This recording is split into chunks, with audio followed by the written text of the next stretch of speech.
Okay, here we go with the Word Chapter 2 demo, which our focus here is on research papers, specifically MLA, Modern Language Association reports.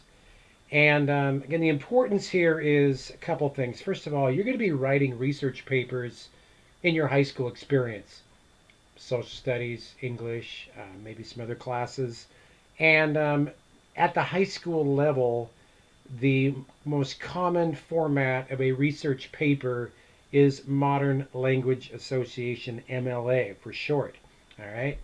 And it's important that you learn how to properly cite your sources because if not, if you put something on a paper and you're saying, "Oh yeah, this is my works and this is what I thought of," but it's somebody else's. It's an author. It's something you got from an author, a book, an online source, whatever. That of course is plagiarism. And in high school, that can get you in a little bit of trouble, and maybe you might get a 0 on a paper if you fail to properly cite your sources. At the college level, we use what's called the American Psychology Association form of research papers, APA style, if you like. And at the college level, if you get caught with plagiarism, you could get kicked out of your program and not ever get a degree in that particular area. So this is a very serious thing as far as learning how to properly create research papers. Now, one thing I learned in my first few years of teaching was we'd go over this MLA style formatting in class. Then we get to the spring, and some student would pull up a file and they go, "Mr. Reardon, can you look at my report?" And from, say, social studies class, they're doing a report on the Civil War or World War II or whatever, and I'd pull it up, and I'm like, this doesn't look like MLA style at all. Oh, Mr. Reardon, this is the social studies version of MLA, Modern Language Association. Interesting. Another student would say, "Oh, Mr. Reardon, can you review my paper here?" And I look at it and I'm like, "This doesn't look like MLA style." "Oh, well, this is the English version of MLA style research papers." And after a while, I realized that every single student thought that Modern Language Association is just some random thing that we follow. I just wanted to pull this up. I just Googled this MLA style guide, and this is in Google here. And here's the cover of the MLA Handbook, 8th edition. There's only one MLA Handbook, Modern Language Association. In this case, the 8th edition, the 8th version of this book. And this is like the rule book. And there's only one MLA style. There's not the social studies style or the English style. So we're going to be following an MLA handbook. It might not be the current edition, the 8th edition, but it'll be very current. And there's only one rule book. There's not like different rules for different teams, okay? Just so you understand, all right? And we're going to be starting from a blank Word file, not that file, Reardon, but this file, okay? We're going to start with a blank Word file, and it is important. I realize you can't see my workspace at the very bottom of my screen. It's important you're starting this demo from a blank Word file, and also you have the cheater text for Word Chapter 2 demo open on your computer as well, so you can kind of go back and forth between the demo and the cheater text, because we're not going to do a whole lot of typing here, okay?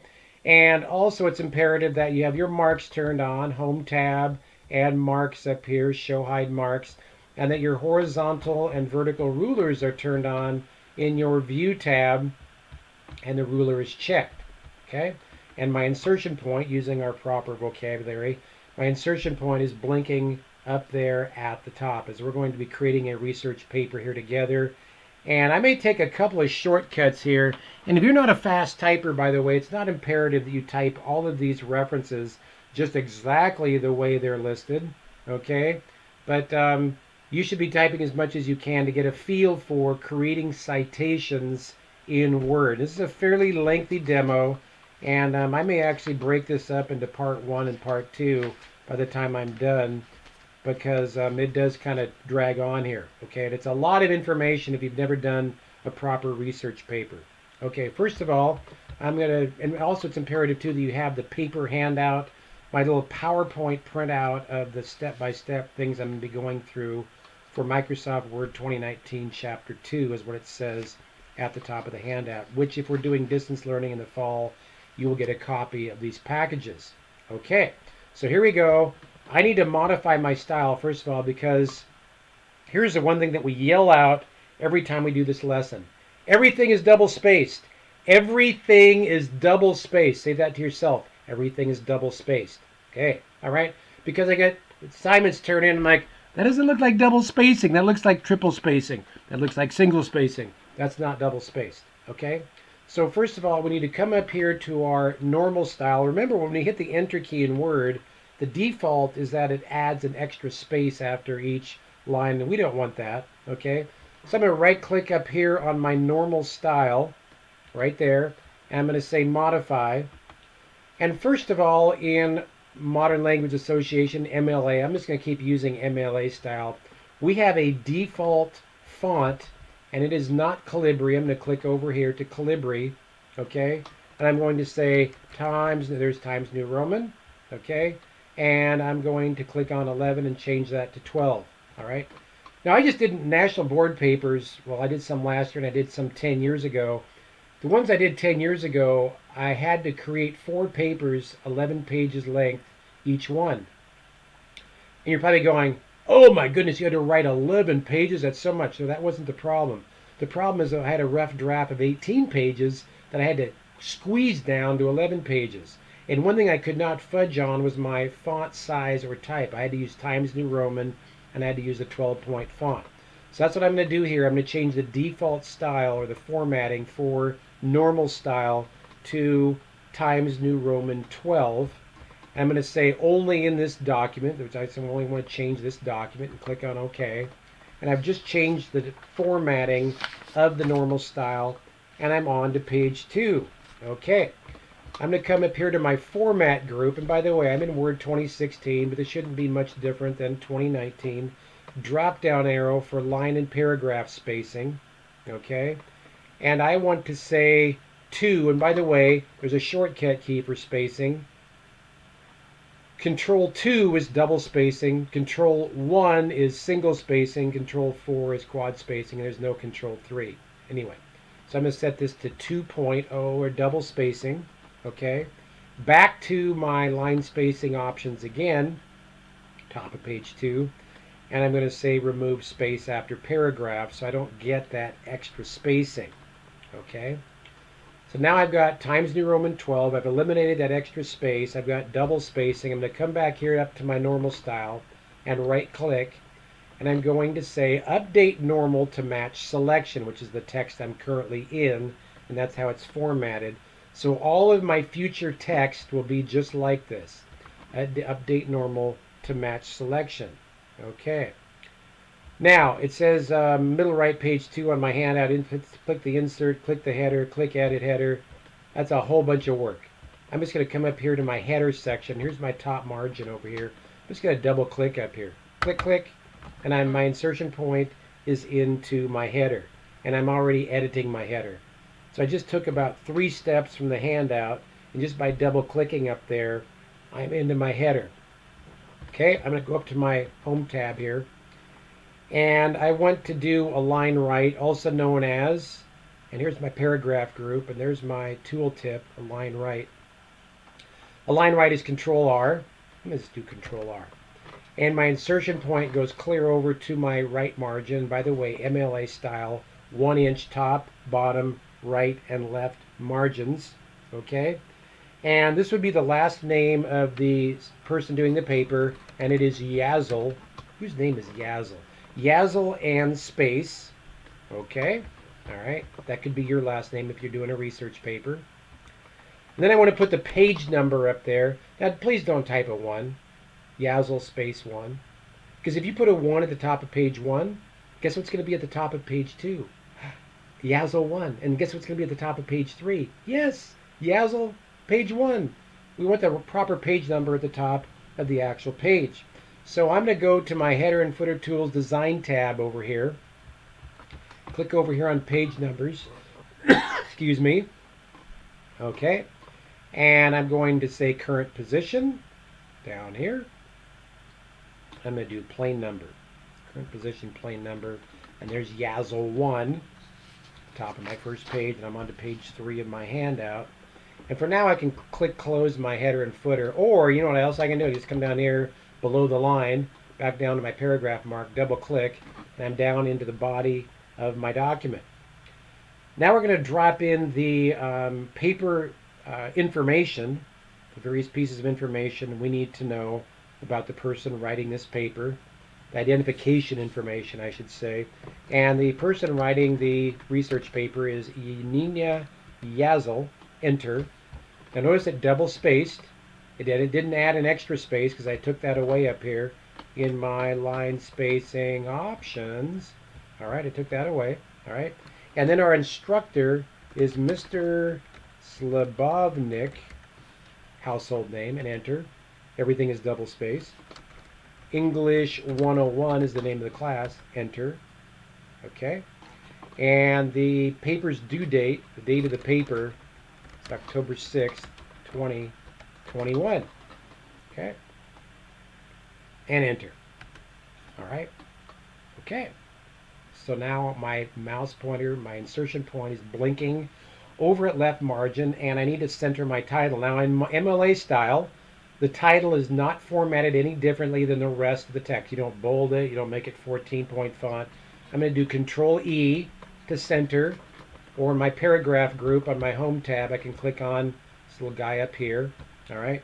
And our title, with every proper word title except for of, I'm going to do health concerns of using technology. Let's spell it right while we're in the neighborhood. Okay, and enter. Okay.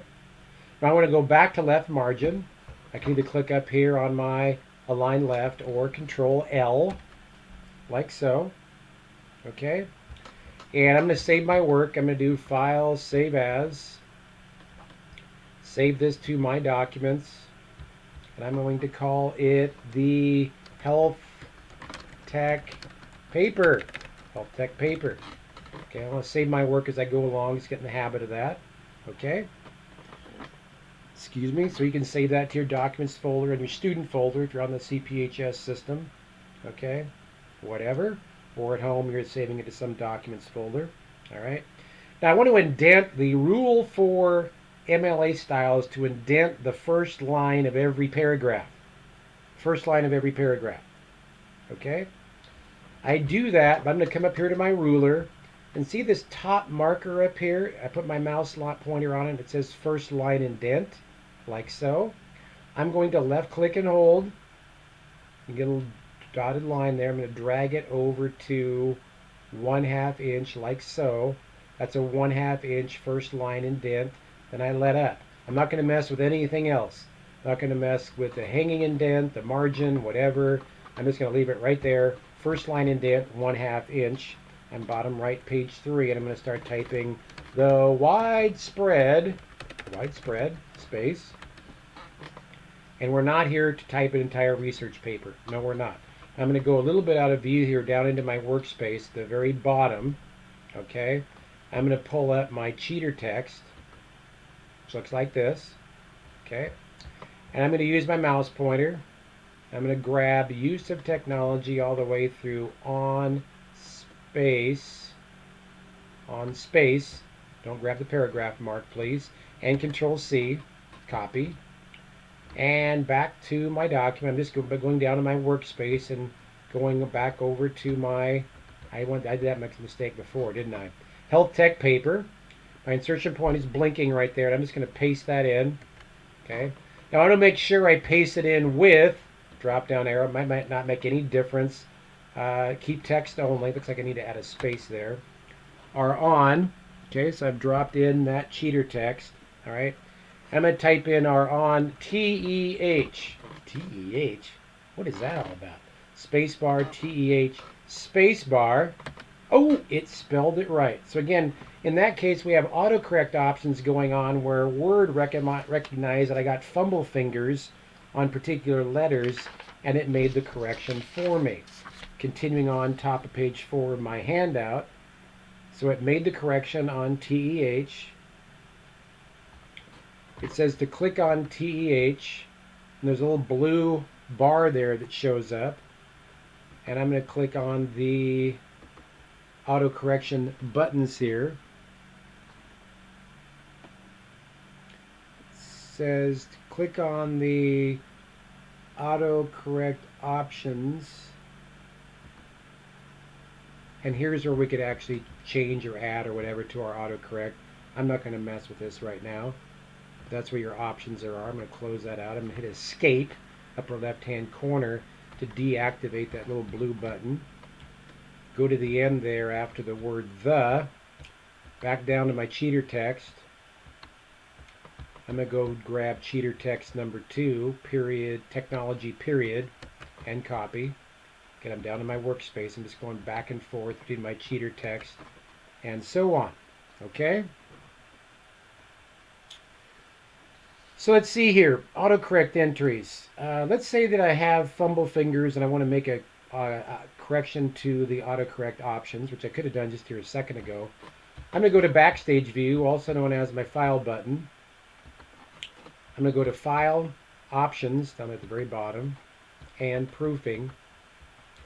I'm going to go to my autocorrect options up here. And let's say I make a mistake and I have a real hard time spelling the word computer. I want to call it computer. Well, that's not how you spell that, but I'm going to replace it. In case I type in C-O-M-T-U-E-R, I'm going to replace it with C-U-M-P-U-T-R-E-E-R. I'm going to add that to my autocorrections list, like so.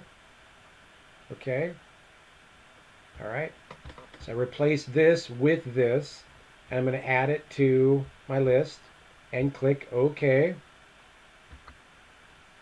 And I've just added that to my autocorrect option. So in case I get fumble fingers again, it'll automatically correct that. I'm just going to close out my autocorrect options and go back to my document. Okay. Click at the end of the text down here and hit enter. And again, it shouldn't add an extra line there. We should have turned that off in our line spacing options. Because I'm starting a new paragraph, it should have automatically gone a ½ inch indent to the next paragraph line. Okay, let's go back to my cheater text. Let's go grab cheater text number 3 about repetitive strain injuries and the distance learning. I find myself sitting a lot here. I'm going to copy that, Control C. Again, I'm just down in my workspace, going back to my document. I'm going to paste. And then just for laughs and giggles, let's make sure my paste options are keep text only. I think I need to get a space in there after fingers. Okay. And we are going to do our very first, what's called I'll talk about parenthetical reference here in a second. We're going to cite our first source here. Okay. So I'm going to go to References. I'm going to say Insert Citation. Okay, so it's time to add a new source. Now the cool thing about Word is it just walks you through the process. It just holds your hand and says, hey, just go ahead and do this. Okay? And type of source, my type of source is going to be well, hold on a second here. I messed up. Let's cancel that for a second. I messed up because I need to first of all tell it which style I'm using. Remember I said APA was American Psychology Association? Oh yeah, that's not what we're using. Drop down arrow. We're going to do Modern Language Association. In this case, we're using the 7th edition of Modern Language Association. So I'm going to go down and click on that, 7th edition. Okay.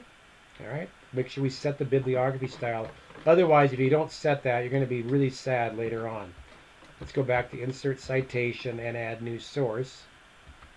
And it's like, well, what kind of a source are you adding? Well, I'm adding an article in a periodical. Okay. And for the author's name, we're going to do Zhao, comma space, Zhen Li. Okay, at middle right, page 4. Okay, author. And then what's the title?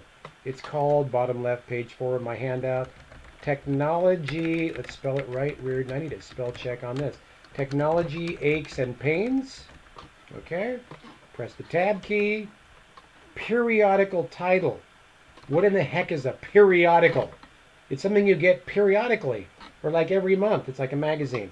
Okay, we're going to call this the monthly, and I can't type this morning, the Monthly Medical and Review. That's a weird name. Okay, press the tab key.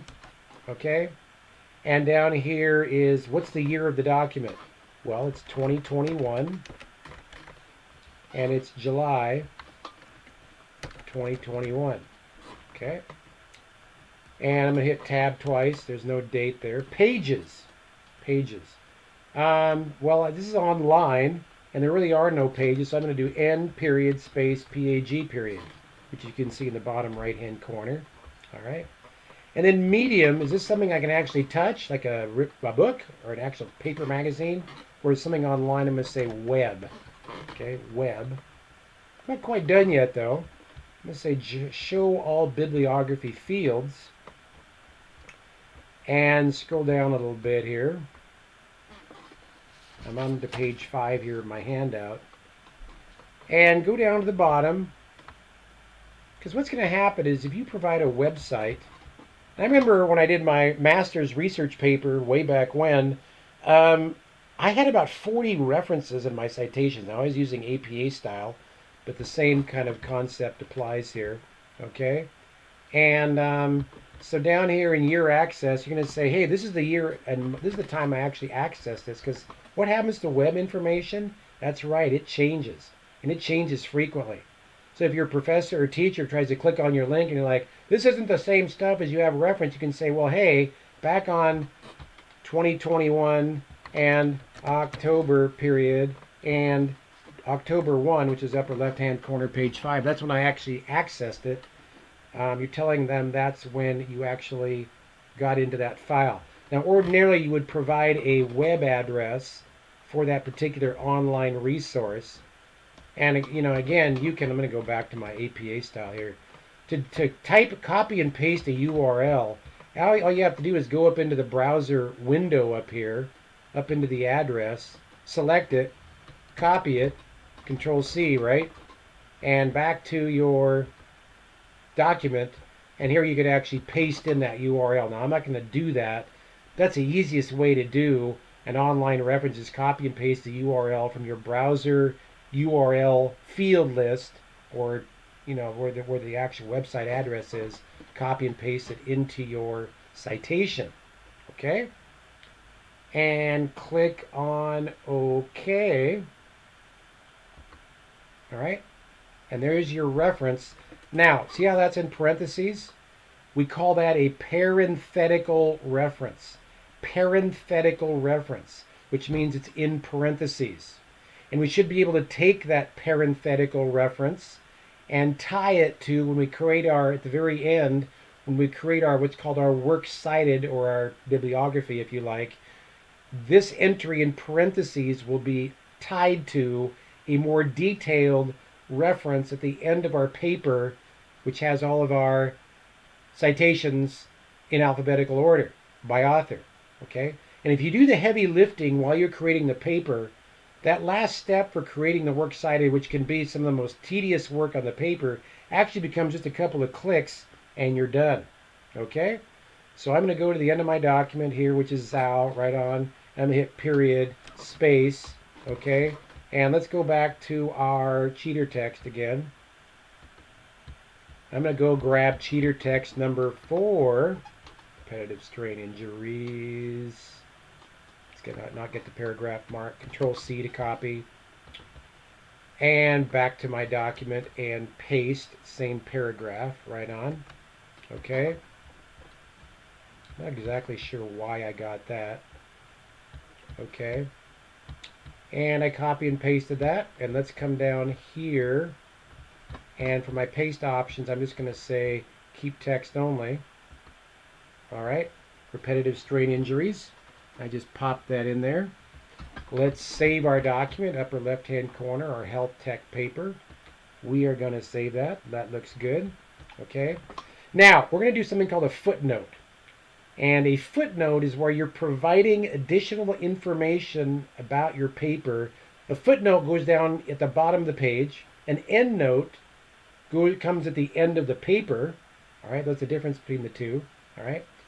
But for example, I used a footnote. I wrote a book about my friend's World War II experience, and he had somebody on his flight crew named Mazzaghetti, Phil Mazzaghetti. I found his name spelled one way in a magazine. I felt his name was spelled another way in a book, and yet a third way was online.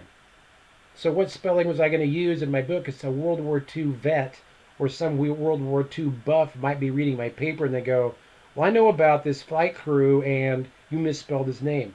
Well, I went online and I found Phil Mazzaghetti's enlistment records for the United States Army. That's his pre-Air Force days, and it was called the Army Air Corps. They're the ones that flew the planes.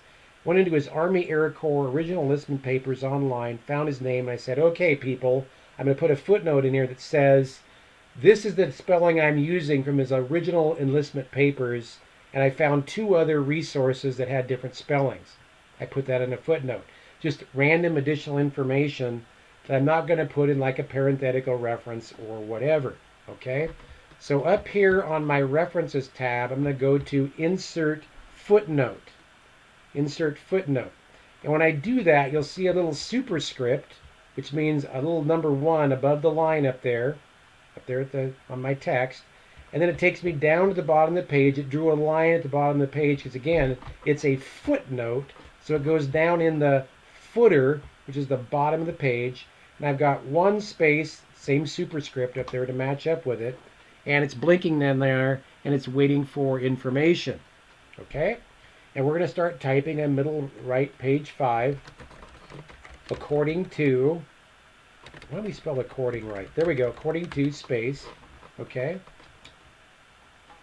And let's go back to my cheater text document, which I'm just kind of moving right along through. Okay, here we go.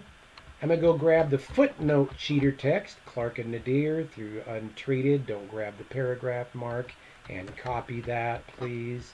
And back to my document, insertion point after according to space, and Control V to paste.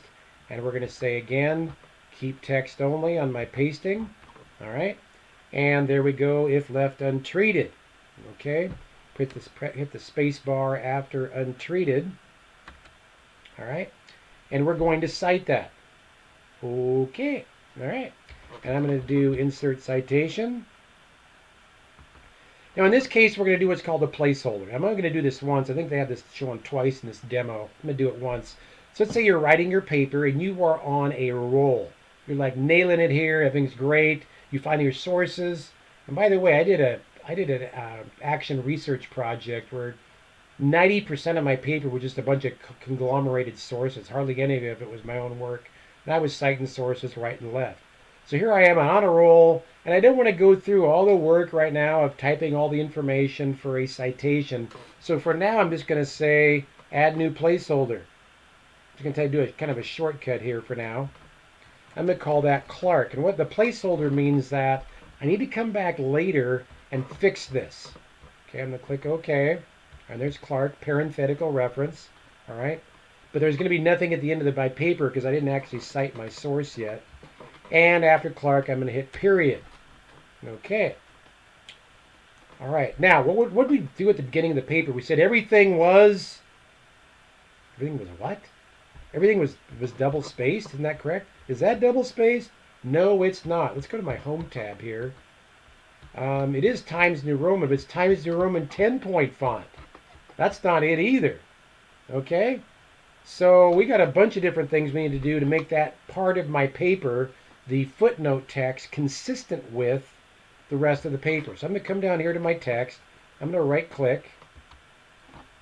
I'm going to say Style. And it should take me right to footnote text. Okay?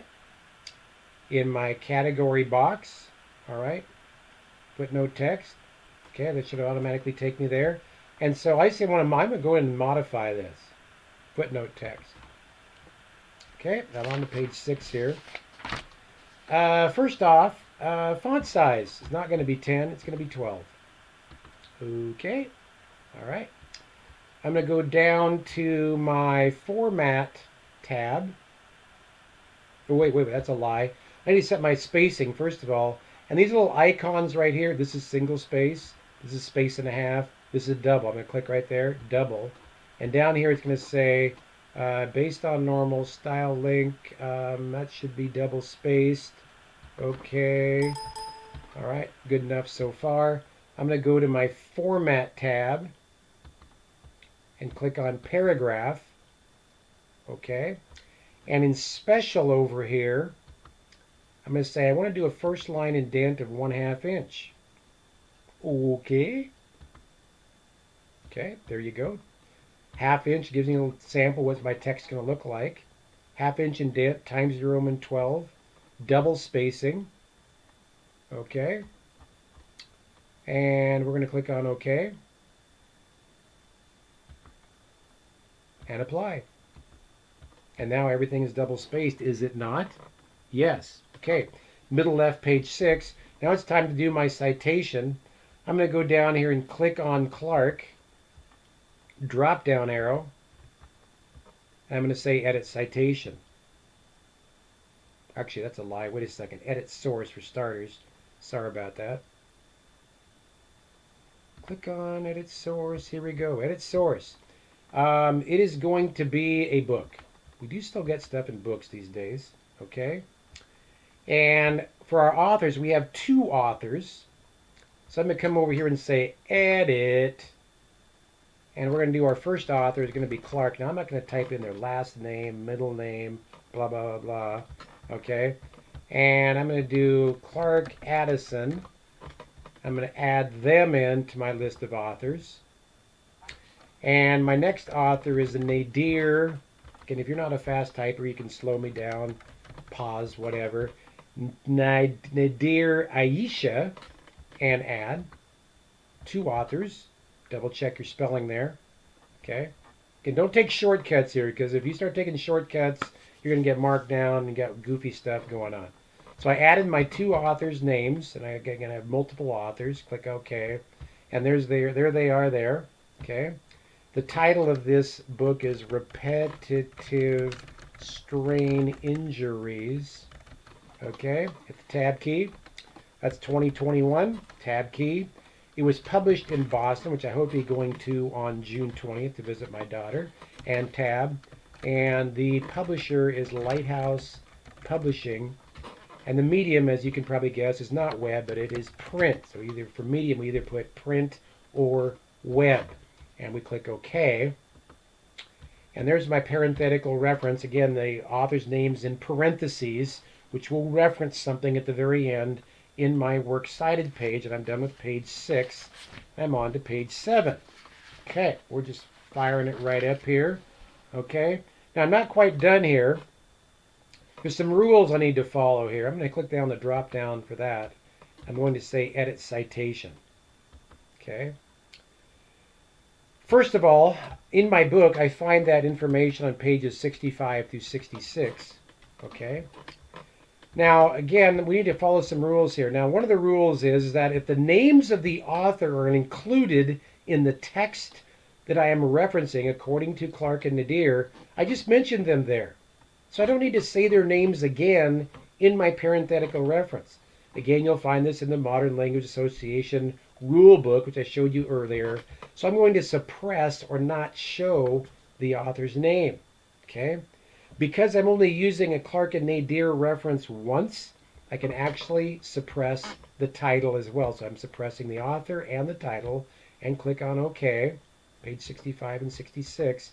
And all I'm left with for a parenthetical reference is 65 and 66. I can use this information along with Clark and Nadir in the text of my footnote to go to the end and identify a corresponding parenthetical reference that goes with that. Okay, let's go back up to my document here. I'm going to click right after that superscript, that number 1, get my insertion point right after my footnote reference up there. You can see it blinking between the 1 and the paragraph mark. I'm going to hit enter here.